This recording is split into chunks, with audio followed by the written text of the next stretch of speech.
നമസ്കാരം, എല്ലാവർക്കും ചാനലിലേക്ക് സ്വാഗതം. ബ്ലോയിങ് ഇൻ ദ വിൻഡ് എന്നുള്ള പോയമാണ് നമ്മൾ പഠിക്കാൻ പോകുന്നത്.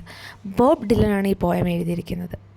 ഒരു യുദ്ധമുണ്ടാകുമ്പോൾ അതിൻ്റെ കോൺസിക്വൻസസ് എന്തൊക്കെയാണെന്നുള്ളത് എല്ലാവർക്കും അറിയാം. എന്നിട്ടും ഇത്രയും കോൺസിക്വൻസസ് അറിയാം എന്നാൽ പോലും ആളുകൾ വീണ്ടും യുദ്ധത്തിന് ഇറങ്ങിത്തിരിക്കുന്നത് എന്തിനാണ് എന്നാണ് പോയറ്റ് ഈ ഒരു കവിതയിലൂടെ ചോദിക്കുന്നത്. ഈ പോയം നമുക്ക് വളരെ എളുപ്പം പഠിക്കും. എത്ര റോഡുകൾ താണ്ടണം ഒരു മനുഷ്യനെന്ന് വിളിക്കണമെങ്കിൽ? എത്ര കടലുകൾ ഒരു വെള്ളരിപ്രാവ് താണ്ടണം അതിന് സമാധാനമായി മണലിലൊന്ന് ഉറങ്ങുവാൻ വേണ്ടി?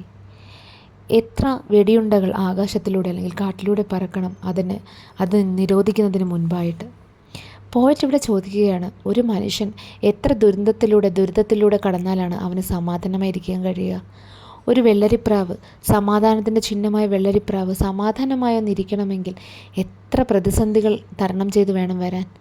എത്ര വെടിയുണ്ടകൾ നഷ്ടപ്പെടണം അത് നിരോധിക്കുന്നതിന് മുൻപായിട്ട്? ഇതെല്ലാം യുദ്ധത്തിനെയാണ് പോയറ്റ് പ്രതിനിധാനം ചെയ്യുന്നത്. ഇതിനുത്തരം കാറ്റിലുണ്ട് എന്നാണ് പോയറ്റ് പറയുന്നത്. ഒരു കാറ്റ് വീശുമ്പോൾ അത് എല്ലാവരിലേക്കും എത്തുന്നത് പോലെ, എല്ലാവരും അത് അറിയുന്നത് പോലെ ഇതിനുത്തരവും എല്ലാവർക്കും അറിയാം. പോയറ്റ് പിന്നെയും ചോദിക്കുന്നു, എത്ര വർഷം ഒരു പർവ്വതം നിലനിൽക്കണം അത് കടലിൽ അലിഞ്ഞു പോകുന്നതിന് മുൻപ്? എത്ര വർഷം ഒരു മനുഷ്യൻ നിലനിൽക്കണം അവന് സ്വാതന്ത്ര്യം കിട്ടാനായിട്ട്? എത്ര വർഷം ഒരു മനുഷ്യൻ ഒന്നും കണ്ടില്ല എന്ന് നടിച്ച് തലതിരിച്ചു നിൽക്കണം അല്ലെങ്കിൽ മുഖം തിരിച്ചു നിൽക്കണം? ഇതിനും ഉത്തരമായി പോയിട്ട് പറയുന്നു, ഉത്തരം വീശുന്ന കാറ്റിലുണ്ട്. എല്ലാവർക്കും ഇതിന് ഉത്തരം അറിയാം, പക്ഷെ ആരും അത് പറയുന്നില്ല എന്നാണ് പോയറ്റ് ഉദ്ദേശിക്കുന്നത്. പോയറ്റ് കവിത തുടരുകയാണ്. എത്ര പ്രാവശ്യം ഒരു മനുഷ്യൻ മുകളിലേക്ക് നോക്കണം ആകാശം കാണുവാനായിട്ട്? എത്ര കാതുകൾ ഒരു മനുഷ്യന് വേണം മറ്റുള്ളവർ കരയുന്നത് കേൾക്കുവാനായിട്ട്? എത്ര മരണങ്ങൾ ഇനിയും ഉണ്ടാവണം ഒത്തിരി ആളുകൾ മരിച്ചു എന്ന് വിശ്വസിക്കാനായിട്ട്? അതെ, ഇതിന് ഉത്തരവും കാറ്റിലുണ്ട്. അതായത് ഇതിനൊക്കെ ഉത്തരം എല്ലാവർക്കും അറിയാമെങ്കിലും അവർ ഇതൊന്നും കണ്ടില്ല എന്ന് നടിച്ചിട്ടിരിക്കുകയാണ്.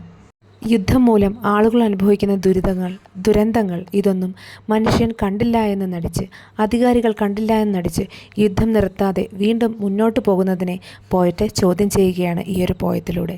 ഉത്തരം അറിയാമെങ്കിലും അത് കണ്ടില്ല എന്ന് നടിച്ചു നിൽക്കുന്നത് ശരിയാണോ എന്നൊരു ചോദ്യം കൂടി പോയറ്റ് ഈ ഒരു പോയത്തിലൂടെ ഉയർത്തുന്നുണ്ട്. അപ്പോൾ ഇത്രയേ ഉള്ളൂ ഈ ഒരു പോയം. മനസ്സിലായി എന്ന് വിചാരിക്കുന്നു. ഇനി ഏത് പോയമാണ് വേണ്ടത്, ഇനി ഏത് പോയത്തിൻ്റെ സമ്മറിയാണ്, നോട്ട്സാണ് വേണ്ടതെന്നുള്ളത് കമൻറ്റിൽ പറയുക കേട്ടോ. താങ്ക്